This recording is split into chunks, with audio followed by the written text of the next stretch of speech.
우리는 물질적으로 풍요로운 시대에 살고 있지만 반대로 우리 현대인들에게 부족해진 것도 있습니다. 대표적인 것이 바로 비타민 D입니다.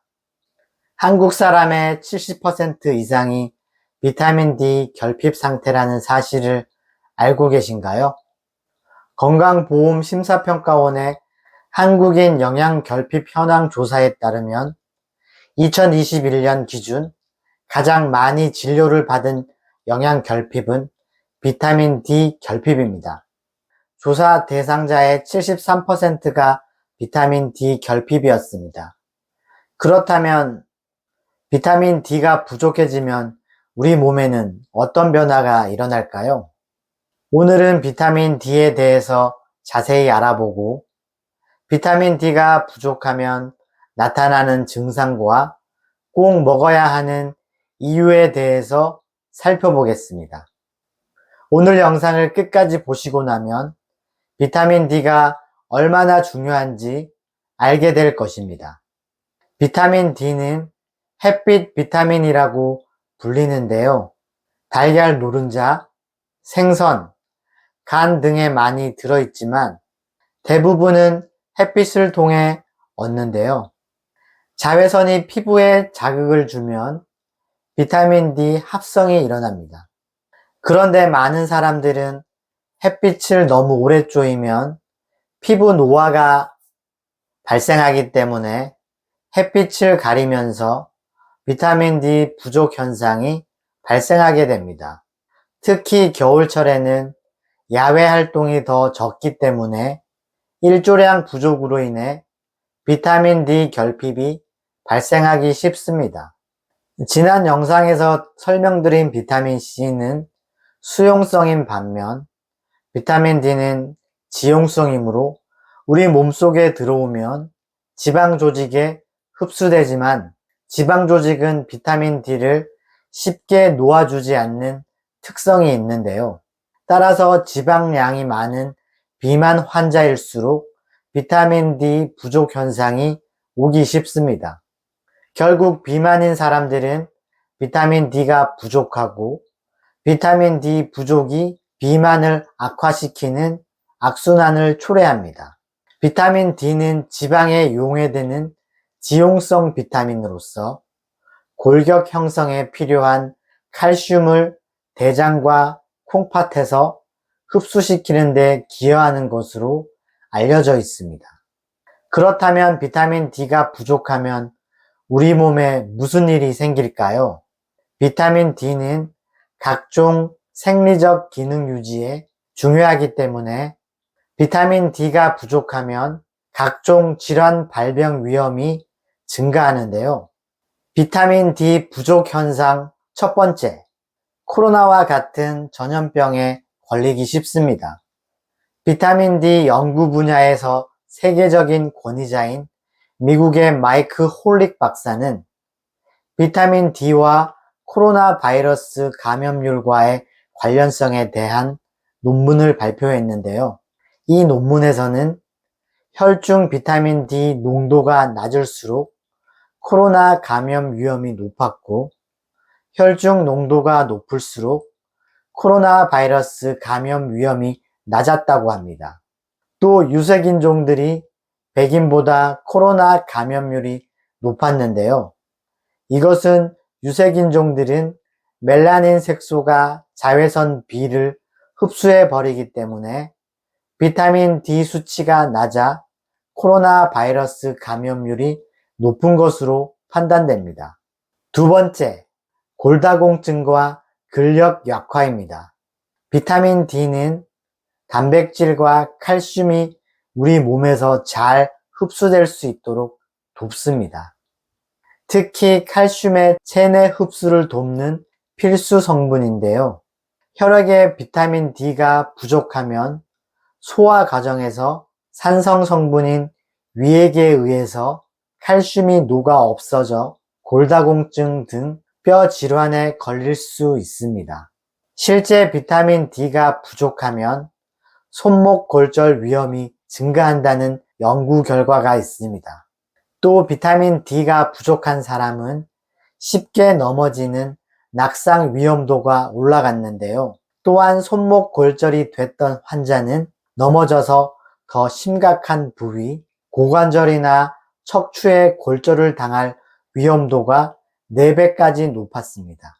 이 연구 결과는 비타민 D가 뼈뿐만 아니라 근력과 신체 균형에도 관여한다는 것을 보여주는데, 비타민 D를 섭취하면 낙상 위험이 줄어듭니다. 지속적인 근육 통증은 뼈 통증이 생기기 전부터 나타나며 비타민 D를 보충하면 빠르게 회복됩니다. 세 번째, 동맥경화, 뇌졸중 등 심혈관 질환입니다. 비타민 D는 혈압을 올리는 유전자를 억제하고 세포 내 칼슘 농도를 증가시켜 혈압 상승을 막으며 면역세포를 조절해 혈관염증이나 혈전이 생기지 않도록 돕습니다. 이 때문에 비타민 D가 부족하면 심장병과 뇌졸중 위험이 커집니다. 미국 하버드 의대에서 40에서 70세 남성 2만 명을 10년간 조사한 결과 혈중 비타민 D 농도가 15 나노그램 퍼 밀리리터 이하인 사람은 30 나노그램 퍼 밀리리터 이상인 사람보다 급성 심근경색 위험이 2배 높았다고 합니다. 네 번째, 암이 생길 위험이 높아지는데요. 의료계에서는 비타민 D 결핍이 위암, 대장암, 유방암, 폐암 등 다양한 암 발생과 관련이 있다고 보는데요. 비타민 D는 세포 성장을 강하게 조절하는 호르몬 중 하나로서 대장, 전립선, 유방 등 여러 조직에서 국소적으로 생성된 활성형 비타민 D는 세포를 분화시키고 암세포가 죽도록 유도하며 새로운 혈관 생성을 통해 암세포가 커지는 것을 막는다고 합니다. 연구 결과에 따르면 혈중 비타민 D 농도를 34 나노그램 퍼 밀리리터 이상으로 꾸준히 유지하면 대장암 발병 위험을 50% 줄일 수 있다고 합니다. 또한 실내 생활을 주로 하는 남성에 비해 야외 활동을 많이 하는 남성에게 전립선암 발생률이 30%나 낮다고 합니다. 다섯 번째, 비만이 발생할 가능성이 높아지는데요. 비타민 D는 지방이나 지질 등의 물질을 대사시키는 역할을 합니다. 연구에 따르면 비타민 D가 부족하면 뚱뚱하고 키가 작은 체형으로 변한다고 발표했습니다. 또한 비타민 D가 부족한 여성은 정상 여성에 비해 피하 지방이 25%가량 많았고 내장 지방은 2배 정도 두꺼워졌습니다. 여섯 번째, 노화입니다. 충분한 양의 비타민 D 보충이 노화로 인해 침묵의 살인자라고 불리는 지방간 생성을 효과적으로 억제할 수 있음이 최초로 규명됐는데요. 질병관리청 국립보건원은 비타민 D가 자연 노화에 의해 발생하는 비알코올성 지방간 생성을 직접적으로 억제할 수 있음을 규명해 의과학 분야 전문 학술지에 발표했는데요. 연구팀은 노화지에서 4개월간 비타민 D를 투여해 효과를 비교한 결과 노화쥐에 충분한 양의 비타민 D를 보충하면 미토콘드리아 내막 구조조절 단백질을 직접적으로 증가시켜 지방간 생성을 억제함을 증명했습니다. 그럼 비타민 D 1일 권장 섭취량은 얼마일까요? 국내에서 비타민 D 1일 섭취 권장량은 성인 기준 400IU이며 상한선은 4000IU입니다.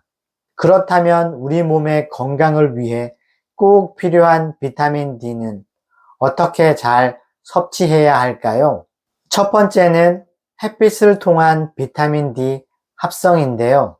햇빛 비타민이라 불리는 비타민 D는 햇빛을 쬐을 때 우리 피부에서 자연스럽게 형성됩니다. 특히 자외선 B가 피부에 도달하면 콜레스테롤이 비타민 D로 변환됩니다. 대부분 사람들은 여름철은 햇빛이 쨍쨍하기 때문에 비타민 D 부족 현상이 발생하지 않는다고 생각하시는데요. 그러나 날이 뜨거우면 오히려 밖으로 잘 나오지 않기 때문에 오히려 비타민 D 결핍이 잘 발생합니다. 일주일에 2번 정도 15분씩 선크림을 바르지 않고 햇볕을 쬐는 것만으로도 비타민 D의 정상 혈중 농도를 충분히 얻을 수 있습니다. 두 번째는 식품을 통한 비타민 D 섭취인데요. 음식을 통해 비타민 D를 섭취하는 것도 좋은 방법입니다. 비타민 D는 주로 동물성 식품에 많이 포함되어 있으며 대표적인 식품으로 다음과 같은 것들이 있습니다. 기름진 생선인 연어, 고등어, 정어리 등 지방이 많은 생선은 비타민 D가 풍부합니다. 또 계란 노른자 부분에 비타민 D가 많이 들어 있습니다. 우유, 시리얼, 주스 등 비타민 D가 첨가된 광화식품도 좋은 선택입니다. 대구와 생선의 신선한 간에서 뽑은 기름 중 스테어린을 분리 제거한 간유는 특히 높은 비타민 D 함량을 자랑합니다.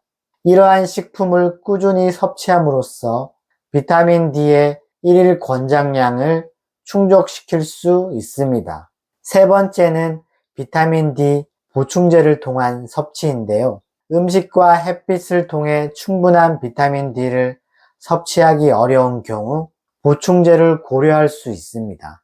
특히 겨울철이나 야외 활동이 적은 경우 비타민 D 부족이 심해질 수 있기 때문에 보충제가 도움이 됩니다. 하지만 보충제를 섭취할 때는 전문가와 상담하여 적절한 용량을 확인하는 것이 중요합니다. 과다 섭취는 오히려 건강에 해로울 수 있으므로 주의가 필요합니다. 비타민 D는 지용성이기 때문에 지방이 포함된 식사와 함께 섭취하면 흡수율이 높아집니다. 따라서 아침이나 점심 식사와 함께 비타민 D 보충제를 복용하는 것이 좋습니다. 여러분, 오늘은 비타민 D가 부족하면 나타나는 증상과 섭취 방법, 그리고 섭취해야 되는 이유에 대해서 살펴보았는데요. 오늘 영상의 핵심 내용을 다시 한번 요약해 드리겠습니다. 비타민 D가 부족하면 어떤 질환이 발생하는가? 첫째, 코로나와 같은 전염병에 걸리기 쉽습니다. 둘째, 골다공증과 근력 약화입니다.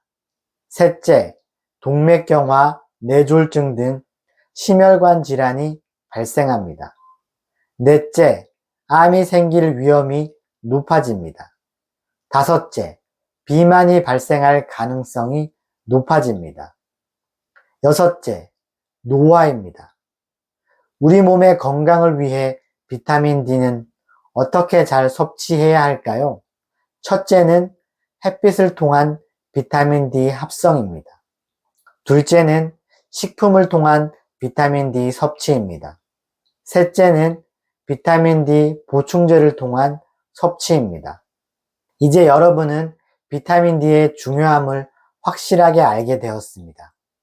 비타민 D는 단순한 영양소를 넘어 우리 몸과 마음에 활력을 불어넣는 중요한 열쇠입니다. 햇빛을 즐기고 풍부한 음식을 선택하며 필요할 때는 보충제를 활용해 보세요. 실천하십시오. 이 작은 습관들이 쌓여 더 건강하고 활기찬 일상을 선사할 것입니다. 건강은 스스로에게 주는 가장 소중한 선물입니다. 오늘부터 비타민 D로 더 빛나는 삶을 만들어 보세요. 마지막으로 잠깐 제 얘기 들려드리고 오늘 영상을 마칠까 합니다. 저는요, 넉넉하지 않은 집안에서 막내로 태어났는데요. 넉넉하지는 않았지만 그래도 그렇게 불행한 삶은 아니었습니다. 부모님의 사랑을 듬뿍 많이 받고 자랐거든요. 그래서 열심히 사시는 부모님을 보면서 무엇을 하든 저도 최선을 다해야 한다는 것을 배운 것 같습니다. 그래서 저는 현재 한 사람의 사회 구성원으로서 행복하게 살아가고 있는데요. 세월이 흘러 저도 이제 중년의 나이가 되고 건강이 좋지 않으신 부모님을 보면서 건강의 중요성을 새삼 느끼게 되었습니다.